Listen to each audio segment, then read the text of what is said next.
আলোচনার বিষয়বস্তুগুলো ছিল মূলত সম্ভবত নির্বাচন।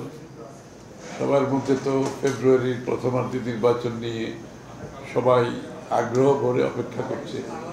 প্রক্রিয়া এটা নিয়ে দীর্ঘ আলোচনা হয়েছে এবং ওরা ইউরোপিয়ান ইউনিয়ন থেকে ওনাদের অবজারভার পাঠাবেন। সরকারের পক্ষ থেকে, ইলেকশন কমিশনের পক্ষ থেকে যে অনুরোধ আসছে তার পরিপ্রেক্ষিতে ওরা সিদ্ধান্ত নিয়েছে তারা অবজারভার পাঠাবে। এবং বাংলাদেশের এমনিতে ইলেকট্রাল প্রসেসের মধ্যে ইউর একটা সবসময় একটা কন্ট্রিবিউশন থাকে, সেটা এবারও আছে এবং তারা আগ্রহ করে অপেক্ষা করছে ইলেকশনটা সুষ্ঠুভাবে সম্পাদন যাতে হয় এবং ইলেকট্রাল প্রসেসের মধ্যে যাতে স্বচ্ছতা থাকে, গ্রহণযোগ্যতা থাকে, তারা আশা করছে সেটা হবে। আর বাংলাদেশ ইউর অর্থনৈতিক সম্পর্ক তো অনেক পুরনো, যে আজকে আমাদের বাংলাদেশের রেডিমেড গার্মেন্টস যে জায়গায় এসছে সেটা কিন্তু ইউর এই যে market access, duty free market অ্যাক্সেসের কারণে এসছে। সেটা তারা অব্যাহত রাখতে চায় এবং আগামী দিনে তারা চায় বাংলাদেশ ইউ রিলেশনশিপে আমাদের ব্যবসা যাতে অব্যাহত থাকে এবং বাংলাদেশের মধ্যে গণতন্ত্রকে প্রাতিষ্ঠানিক রূপ দেওয়ার ব্যাপারে যে সংসদ থেকে শুরু করে, তারপরে সরকার গভর্নেন্স থেকে শুরু করে, জুডিশিয়ারি থেকে শুরু করে সব কিছুর উপরে যে একটা স্বাধীনভাবে তারা সাথে সবাই যাতে কাজ করতে পারে, সাংবাদিক সহ সবাই, যে এই স্বাধীনতা মুক্ত পরিবেশ ডেমোক্রেসিকে সত্যিকার অর্থে একটা প্রাতিষ্ঠানিক রূপ দেওয়ার জন্য তাদের সহযোগিতা অব্যাহত থাকবে। তারা এই কাজটা করতে চায়, তারা বিগত দিনে অনেক বহুলাংশে করেছে, সামনে সেটাকে আরও বাড়াতে চায়, কাজটা করতে চায়।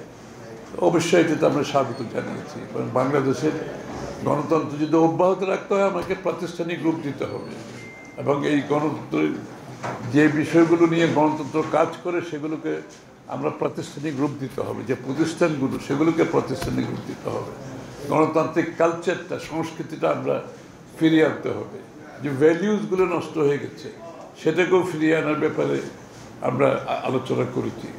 কারণ গণতন্ত্র তো ভ্যালু সিস্টেমের সাথে কাজ করে, গণতন্ত্র মানুষের মুক্ত চিন্তার সাথে কাজ করে, গণতন্ত্র প্রতিষ্ঠানগুলো স্বাধীনভাবে পরিচালনার মাধ্যমে কাজ করে। সেই বিষয়গুলো আমরা আলোচনা এসেছি আজকে।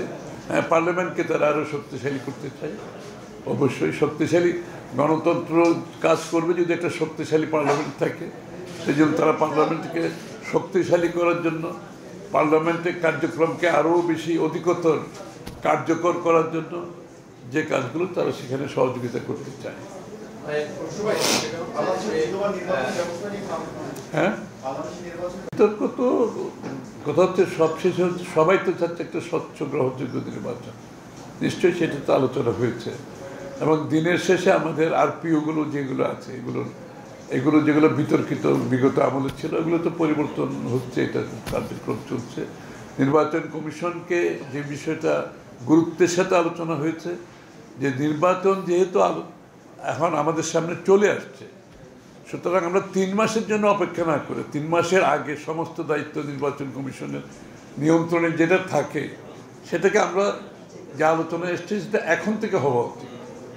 কারণ একবার বিতর্কিত হয়ে গেলে সেটা সমস্যা হয়। এই জন্য এখন থেকে সরকারের যে সিদ্ধান্তগুলো আসছে, যে কোনো সিদ্ধান্ত আসছে, সেটা যে সিদ্ধান্তগুলো নির্বাচনকে প্রভাবিত করতে পারে, নির্বাচনকে নিয়ে জড়িত, সেই বিষয়গুলো এখন থেকে নির্বাচন কমিশনের অবগত থাকা উচিত এবং নির্বাচন কমিশনের একটা ভূমিকা থাকা উচিত।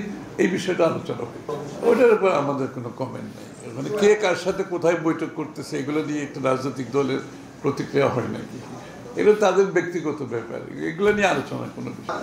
এখানে তো নালিশের ব্যাপার না, বাংলাদেশে কি হবে সেটা বাংলাদেশের জনগণের কাছে নিয়ে যেতে হবে।